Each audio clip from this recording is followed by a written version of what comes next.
when I'm not finding out the hard way that I was way off with what I thought the definition of a furry was. I like to answer questions that I get on YouTube. So let's get to it. Thoughts on Tom Petty? Man, what a bummer.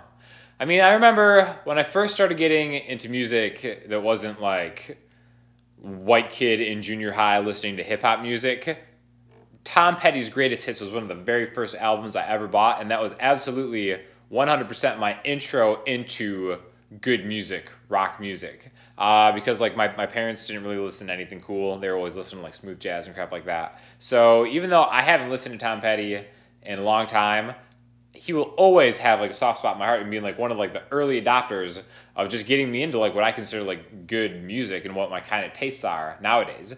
And I think that really speaks to like his strength as a musician, his accessibility. And what I mean by that is like anybody can kind of just like jump into a Tom Petty song and kind of get what's going on. I think like the beauty and the genius of that music is in its simplicity, and everything was just like so tastefully done. All the guitar solos are some just like really some of my favorite guitar solos in a lot of those songs, because like none of it's flashy. It's just like what the song calls for. The songwriting, again, is something like just really accessible. So like a lot of people can like relate to that music. And that's why I think he was like such a beloved artist. And it's just a bummer that he's gone. I actually never got to see him play. But one of the things that even for a contrarian like me, like I have never, ever, ever once heard anybody hate on Tom Petty, which kind of just goes to like what an awesome, amazing, really national treasure that the guy was. So it's something that honestly I hadn't really thought about in a long time. So it's a shame that it takes somebody like dying to like appreciate him. So yeah, really just a bummer. But I mean, thankfully we have like a lot of great music that is left behind. And you know, I tip my cap to the legend. That's hilarious. I just bought that same slide whistle yesterday. Slide whistle band is Fate. Also got a tambourine.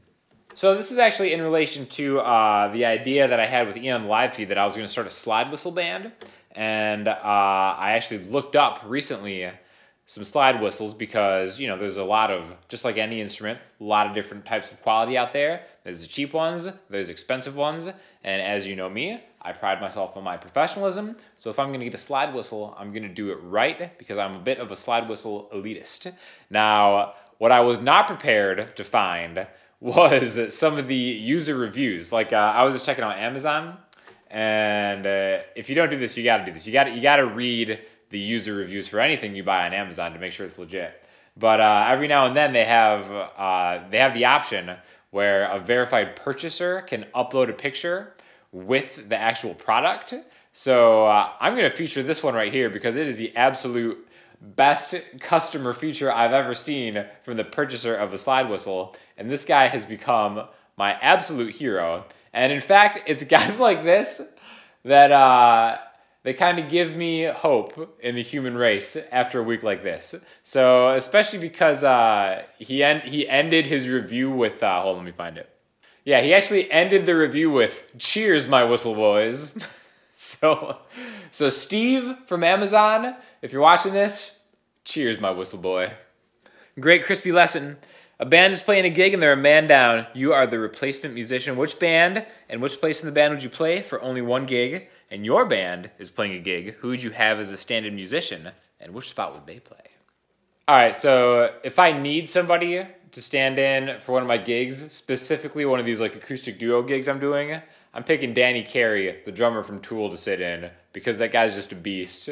And it would be interesting to see him in an acoustic guitar setting. But more importantly than that, I think when it comes to like live music, the drummer kind of dictates almost everything that is happening. And what I mean by that is like a great drummer can make an okay band and just make it sound phenomenal. And just like a mediocre drummer can take like an absolutely killer band and make them all sound mediocre. So really the quality of a drummer is so important in a live situation. Now, if it were me having to fill in for a position in the band of my choosing, without question, I would replace Lexi as the bass player for Steel Panther. And I don't really feel like I need to like explain myself for that, other than that it would be absolutely awesome. Kill yourself. What's unsophisticated about a drummer? So the downside of drummers is that they're all very sensitive for whatever reason. And usually I'm not all about being like the grammar police on YouTube, but if like The core of your argument is about sophistication, yet your comment is riddled with grammatical errors. I call shenanigans on you, sir. Shenanigans. Here's a question that I tried to ask on the live feed. Can I sing with my voice range in different keys, capo position? I'm trying to understand how capo affects singing because I know that with a higher voice, you need a capo higher up the neck. But example, Kelly Jones sings Maybe Tomorrow in open position and Dakota with capo on a fourth. Sorry, it's a long one. So this is something I'm actually kicking myself for not mentioning in my video titled Everything You Need to Know About Capos, because it was not everything you need to know about capos, because one thing I forgot to mention, that there's kind of like a misnomer out there that the higher you put a capo, the higher you have to sing. The important thing to remember is that the notes that you're singing are just like notes on a guitar, and eventually, like if you're singing like a C note and it's way too low for you, you can actually just go to like the next highest note. So for example, like let's say something with like the capo on the 5th fret. Like let's say this is something that ends up being too low for me. It's a song that I'm trying to sing and it's too low, like I'm a man of simple trade, moving things others made, of modest ship and sea.